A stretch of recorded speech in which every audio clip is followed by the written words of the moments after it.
भगवान कल्कि को विष्णु का भावी अवतार माना गया है। पुराण कथाओं के अनुसार कलयुग में पाप की सीमा पार होने पर विश्व में दुष्टों के संहार के लिए कल्कि अवतार प्रकट होगा।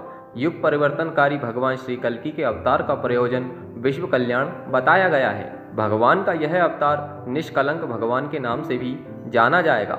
श्रीमद् भागवत महापुराण में विष्णु के अवतारों की कथाएं विस्तार से वर्णित हैं। इसके 12वें स्कंद के द्वितीय अध्याय में भगवान के कल्कि अवतार की कथा विस्तार से दी गई है, जिसमें यह कहा गया है कि संभल ग्राम में विष्णुयस नामक श्रेष्ठ ब्राह्मण के पुत्र के रूप में भगवान कल्कि का जन्म होगा।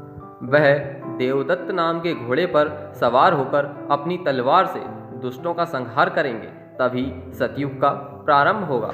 भगवान श्री कल्कि निष्कलंक अवतार हैं। उनके पिता का नाम विष्णुयस और माता का नाम सुमति होगा। उनके भाई जो उनसे बड़े होंगे क्रमशः सुमंत, प्राज्ञ और कवि नाम से जाने जाएंगे। याज्ञवल्क्य जी पुरोहित और भगवान परशुराम उनके गुरु होंगे। भगवान श्री कल्कि की 2 पत्नियां होंगी, लक्ष्मी रूपी पद्मा और वैष्णवी रूपी रमा। उनके पुत्र होंगे जय, विजय, मेघमाल और बलाहक। भगवान का स्वरूप परम दिव्य एवं ज्योतिमय होता है। उनके स्वरूप की कल्पना उनके परम अनुग्रह से ही की जा सकती है। भगवान श्री कल्कि अनंत कोटि ब्रह्मांड के नायक हैं। शक्ति पुरुषोत्तम भगवान श्री कल्कि अद्वितीय हैं। भगवान श्री कल्कि दुग्ध वर्ण अर्थात श्वेत अश्व पर सवार होकर दुष्टों का संहार करेंगे। भगवान का रंग गोरा है, परंतु क्रोध में काला भी हो जाता है। भगवान पीले वस्त्र धारण किए हैं। प्रभु के हृदय पर श्रीवत्स का चिन्ह अंकित है। भगवान श्री कल्कि के वाम भाग में लक्ष्मी रूपी पद्मा और दाएं भाग में वैष्णवी रूपी रमा विराजमान है। पद्मा भगवान की स्वरूपा शक्ति और रमा भगवान की संहारिणी शक्ति है। भगवान के हाथों में प्रमुख रूप से नंतक नामक तलवार, सारंग नामक धनुष और कौमुदकी नामक गदा है। भगवान कल्कि के हाथ में 5 जन्य नामक शंख है। भगवान के रथ अत्यंत सुंदर और विशाल हैं। रथ का नाम जयत्र व गारुड़ी है। सारथी का नाम दारूक है।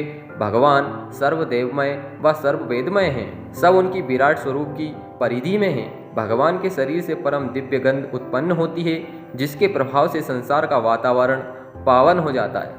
विष्णु के अन्य अवतारों की तरह कल्कि का भी वर्णन वेदों में नहीं मिलता, लेकिन पुराणों में कल्कि अवतार का विस्तार से वर्णन है।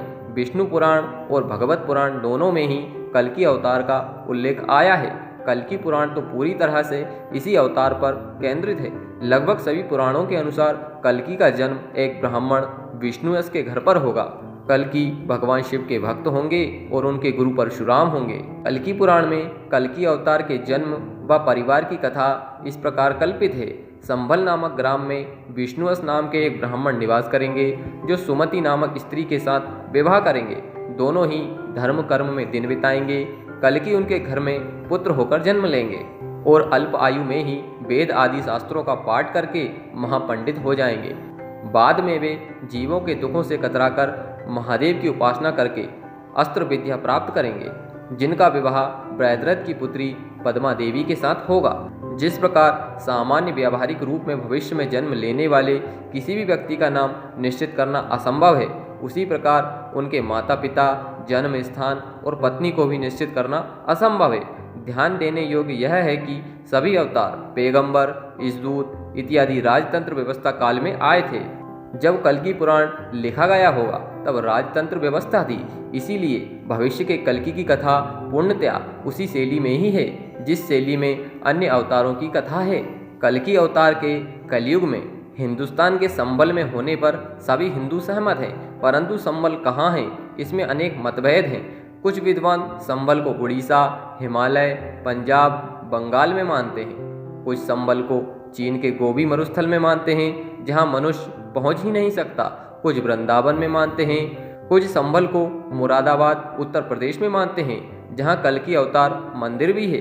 कलयुग के अंतिम चरण में भगवान कल्कि का अवतार होगा। तब ये कल्कि भगवान दुष्टों को दंडित करेंगे और धरती पर धर्म की स्थापना करेंगे तथा देवी स्वयं प्रभा से श्री राम अवतार में दिए गए वचन अनुसार विवाह करेंगे, अर्थात वैष्णो देवी जो युगों से पिंड रूप में हैं, उन्हें कल्कि अवतार एक साकार रूप प्रदान करेंगे। तो आज के वीडियो में बस इतना ही। धन्यवाद।